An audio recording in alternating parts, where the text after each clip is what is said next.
వచ్చాయి. గత ప్రభుత్వాలకి ఈ ప్రభుత్వాలకి వ్యత్యాసం ఎలా ఉంది? ఇంట్లో సంక్షేమ పథకాలు ఏముంది? ఇంట్లో సంక్షేమ పథకాలు అంటే మామూలుగా మాకు వచ్చే పెన్షన్ వస్తుందండి.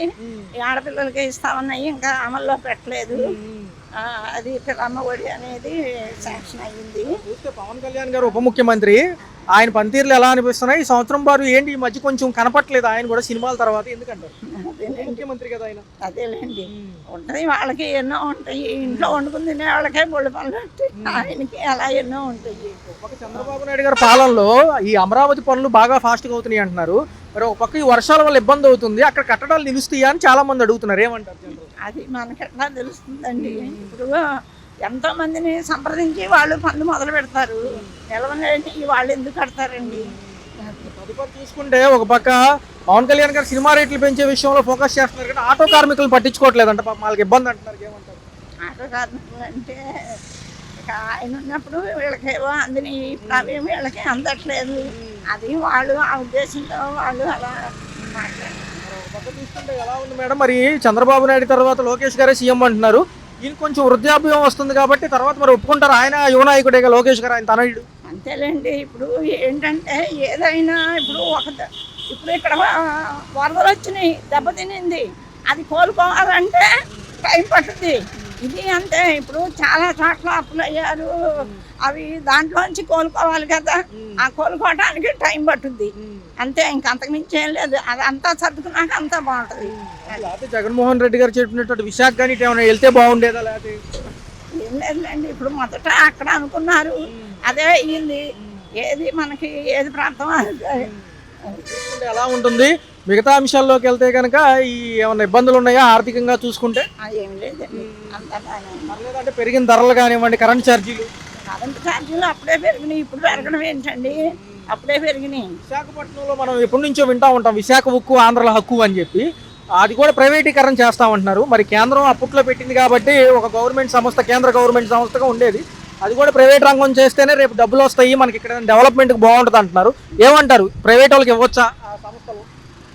అది పెద్దవాళ్ళంతా మాట్లాడుకోవాలండి. ఇప్పుడు మాలాంటి వాళ్ళు దానికి మేము చెప్పలేము, ఎందుకంటే అందరినీ సంప్రదించి చేయాల్సిన విషయాలు. అది ఏదైనా రాష్ట్ర భవిష్యత్తుకి మరి అంతే కదా. మంచి జరగాలని అందరూ బాగుండాలని కోరుకుంటున్నామండి. ఎలా ఉంది గతంలో కంటే? అప్పుడు ఏమంటే ఆటోలకు 10,000 వచ్చాయి కాబట్టి బాగుండేది. మరి ఏమంటారు? పవన్ కళ్యాణ్ గారు కూడా వచ్చి ఒకసారి మాట్లాడితే బాగుండేది కదా. ఏముంది, ఫ్రీ బస్సులు ఇచ్చాడు కాబట్టి మేము ఇంతవరకు ఎక్కలేదు. అయితే ఇప్పుడు అంతా టైం టు టైం వచ్చేటి అప్పుడేమో, ఇప్పుడేమో కొద్దిగా టైం టు టైం కొద్దిగా లేట్ అవుతున్నాయి. ఏమంటే ఇది వర్షాకాలం కాబట్టి ఇబ్బంది పడాల్సి వస్తుంది.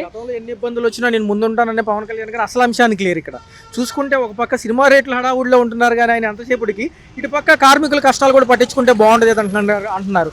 జగన్మోహన్ రెడ్డి హయాంలో 10,000 భృతి వచ్చింది, మాకు ఏదో విధంగా హెల్ప్ అయింది. ఇప్పుడు 25,000 ఇస్తామంటున్నారు, ఎప్పుడు ఇస్తామని వీళ్ళు అడుగుతున్నారు. ఎలా ఉంటుంది?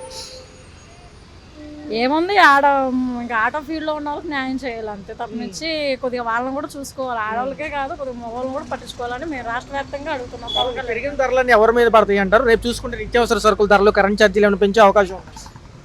ఏమో అండి, ఇప్పుడైతే టమాటా రేట్ ఎక్కువ ఉంది, ఇంకా క్యాప్సికం అయితే ఎక్కువ, చాలా రేట్లు ఉన్నాయి.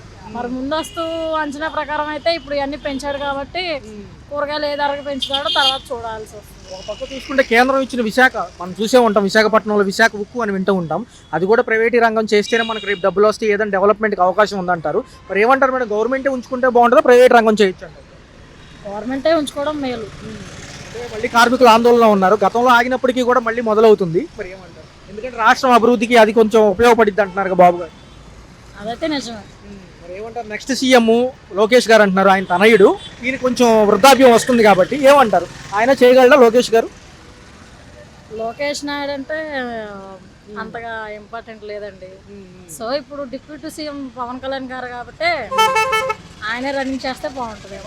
పనితీరులు ఎలా ఉన్నాయి సంవత్సరం బారు? మరి చూసుకుంటే 14 నెలలు అవుతుంది కదా.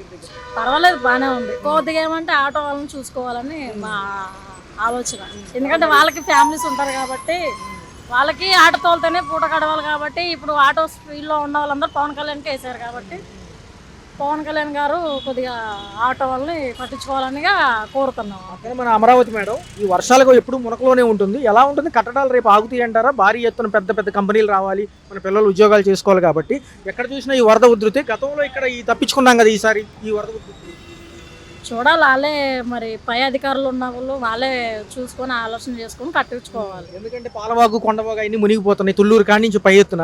గతంలో ఈ సింగనగర్ ప్రాంతంలో కూడా అప్పుడు వరద చూశారు మీరంతా కూడా. ఇదంతా గత సంవత్సరం జరిగింది వినాయక చవితి సమయంలో చూసాము.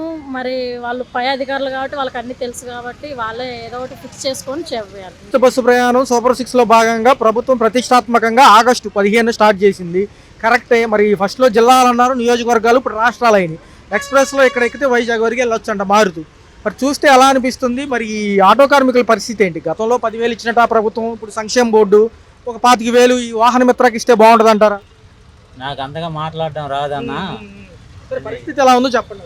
పరిస్థితి అయితే మాది మరి దారుణంగా ఈ 3 రోజుల నుండి ఇది లేడీస్కి బస్సు ఫ్రీ బాగానే ఉంది. ఏ రేట్లు పెరగకపోతే ఏం పర్వాలేదు. ఏ ప్రభుత్వం వచ్చినా అదే చేసేది. మా బతుకులు మేము ఇలాగే బతుకుతున్నాం, వాళ్ళ బతుకులు అలాగే చేస్తున్నారు. మా బతుకులు లాక్కోవడమే కానీ వాళ్ళు బాగు చేసేది ఏం లేదన్న. ఉప ముఖ్యమంత్రి పవన్ కళ్యాణ్ గారు వచ్చి మాట్లాడితే బాగుండేదని చాలా మంది అంటున్నారు. ఈ విషయం చేత సమస్యలు పట్టించుకోవడానికి ఆయన కానీ లోకేష్ గారు కానీ అంటున్నారు కదా. మరి లోకేష్ గారు ఏమో వాహన మిత్ర గురించి ఆలోచిస్తామంటున్నారు. 25,000 వస్తాయి అంటారు. నిజంగానే ఏమన్నా చెప్పారా పైన అధికారులు? వాళ్ళు అన్నారు లేదు, నేను న్యూస్ అయితే పెద్దగా చూడనన్నా. ఇది ఒకటి 25,000 ఇస్తున్నానని కాదు కదా. 25,000లో ఎంతమందికి పెట్టాలి? మళ్ళీ కేసులు అంటారు, అది అంటారు, ఇది అంటారు. యూనిఫారం సుమారు ఎంత ఖర్చు అయింది మీ లెక్క ప్రకారం డబ్బులు పెట్టుకుంటే? 4 లక్షలు పెట్టుకుంటాం అన్న. కిస్తులు కట్టేటప్పుడు దానికి వడ్డీల మీద వడ్డీ వేసుకొని కట్టుకుంటే అప్పులు పాలే కానీ తినేది లేదు. రిపేర్లకి ఎంత అవుతాయి? రిపేర్ ఏమన్నా ఒక వైర్ తగ్గిందంటే 50 రూపాయలు క్లచ్ వైరు. దానికి తీసుకునే మేస్త్రి, మెకానిక్ మేస్త్రి 100 రూపాయలు తీసుకుంటాడు అన్న. అది దీంతో పాటు కేసులు, ఈ సిగ్నల్ జంపులు, ఈ కేసులు ఇలాంటివి ఉంటాయన్న. ఉండేటప్పటికి మరి ఆటోమేటిక్గా వెళ్ళిపోతుంటాం మేము గౌకుమని. సిగ్నల్ జంపింగ్ అనేది ఆటో కామన్.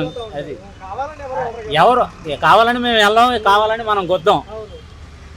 ఆటోమేటిక్గా మోటార్ ఫీల్డ్ అనేది, వెహికల్ అనేది ఏదో ఒకటి జరుగుతూనే ఉంటుంది సంథింగ్.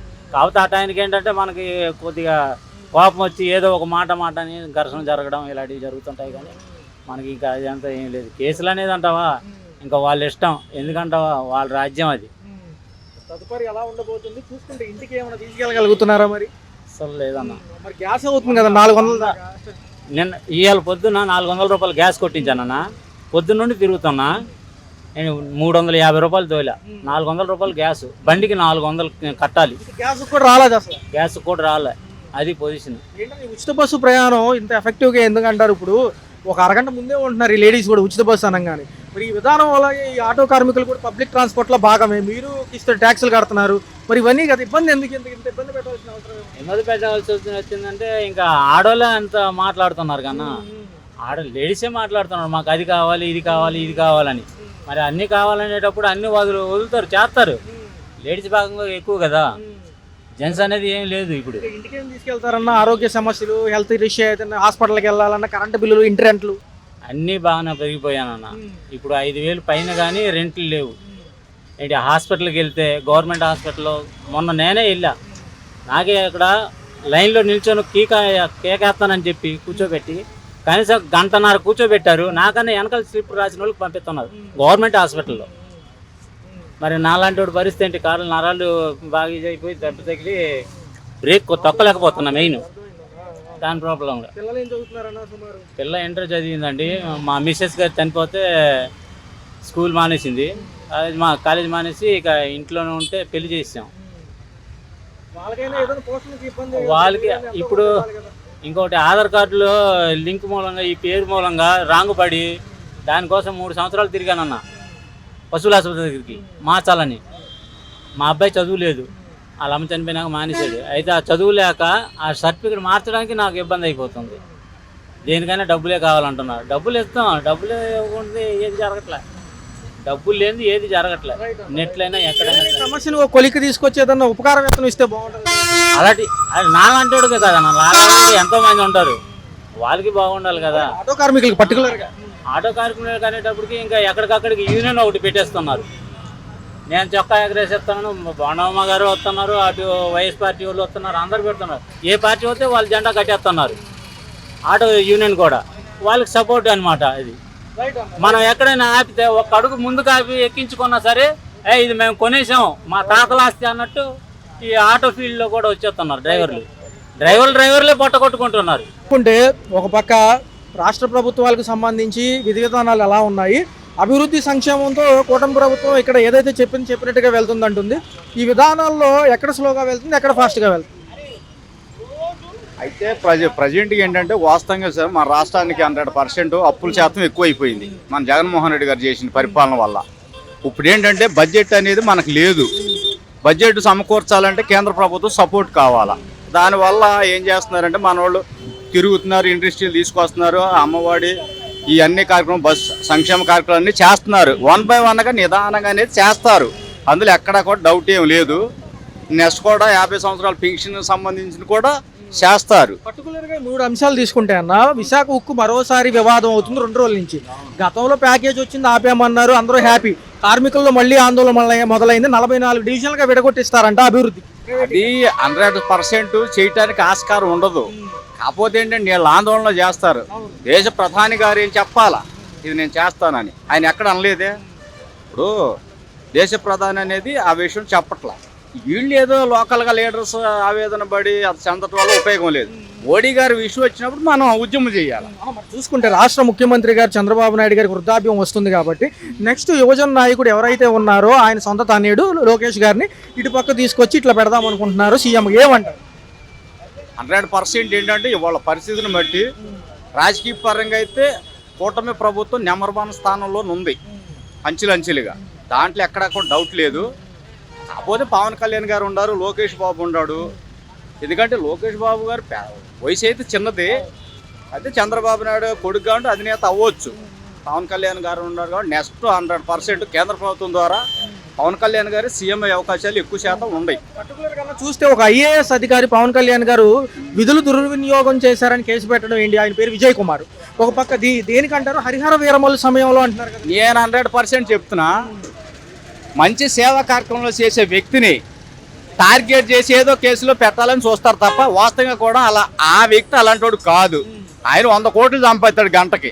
అలాంటి వ్యక్తిని విజయ్ కుమార్ ఎవడు IAS ఆఫీసరు, ఆడికి ఇటు అని తెలియదు. నువ్వు ఆడి మీద కేసు పెడతావు ఏంటి పవన్ కళ్యాణ్ మీద? అది 100% రాంగ్. చూసుకుంటే ఉపరాష్ట్రపతి ఎన్నికకు సంబంధించి ఎవరైతే ఎన్నుకుంటారో వాళ్ళకి మద్దతుగా ఈ ఇటుపక్క ఇక్కడ చూసుకుంటే మాజీ ప్రభుత్వాన్ని బీజేపీ మద్దతు అడుగుతుంది. మరి వీళ్ళు ఇస్తారా? మాజీ ముఖ్యమంత్రి గారు కూడా కొంచెం నిరుత్సాహంలో ఉన్నారు కదా, ఓడిపోయిన కానీ. ఉన్నారు కానీ మాజీ ముఖ్యమంత్రి గారికి అంత గిఫ్ట్ అయితే లేదు అక్కడ కేంద్రంలో. ఏదో అడుగుతారు, చూద్దాం చేద్దాం అంటారు. అది వీళ్ళు మాత్రం 100% బీజేపీ టచ్లో ఉన్నారు కాబట్టి జగన్మోహన్ రెడ్డి ఇచ్చిన ఈ పని వాళ్ళు ఏదో రకంగా కలుపుకొని వెళ్తారు. మరొక అంశంలోకి వెళ్తే గత వారం రోజులుగా కురిసిన వర్షాలకి అమరావతి మునిగిపోయిందని చెప్పి తుళ్ళూరు కానించి పై ఎత్తున కొండవాగు పాలవాగు పొంగుతున్నాయి. ఎక్కడ చూసుకున్నా నీళ్ళు ఇటెత్తునే వస్తున్నాయి, కట్టడాలు అక్కడ ఆగు అంటున్నారు. ఒక ఐకానిక్ టవర్స్ దగ్గర కూడా నీళ్లున్నా తోడుతున్నారు, పనులు చేస్తున్నారు. మరి ఈ విధానంలో చూసుకుంటే ఎవరి మాట నమ్మాలి? ఏది విధానంలో 100% నేను డైలీ హైకోర్టుకి వెళ్ళి వస్తాను. అక్కడెక్కడ వాటర్ ఏం లేదు. 100% అది సక్సెస్ ఏరియా. ఏ బిల్డింగ్ కట్టినా కన్స్ట్రక్షన్ కట్టినా అది ఈ సాగర్ మా పక్కన ఉంది కాబట్టి వాటర్ 100% కావాలి. వీళ్ళు ఏదో ఫేక్ వీడియోలో చెప్పి చేస్తారు తప్ప 100% అది 100% కరెక్ట్ కాదు. 100% రాంగ్. అదండి. చూసుకుంటే 4 ఏళ్ల భవిష్యత్తు పరిస్థితి ఏంటి? మరి విశాఖ ఉక్కు కాడి నుంచి ఈ అంశాలన్నీ చూసుకుంటే కూటమి ఇవన్నీ ఎదుర్కొని కరెక్ట్గా ప్రతిపక్షాలకు సమాధానం చెప్పి ముందుకెళ్తుందంట. 100% కూటమి ప్రభుత్వం ప్రతి ఒక్క విషయంలో కూడా ఎక్కడా కూడా స్టెప్ తక్కువ వేయదు. పవన్ కళ్యాణ్ గారు, చంద్రబాబు నాయుడు గారు, లోకేష్ బాబు కానీ వీళ్ళు ఎక్కడా కూడా అగ్రి ఎవరు 100% ఫుల్ పవర్తోనే అవసరం ఢిల్లీలో కూర్చొని చక్రం తిప్పుతారు తప్ప ఎక్కడ కూడా కాంప్రమైజ్ అవరు.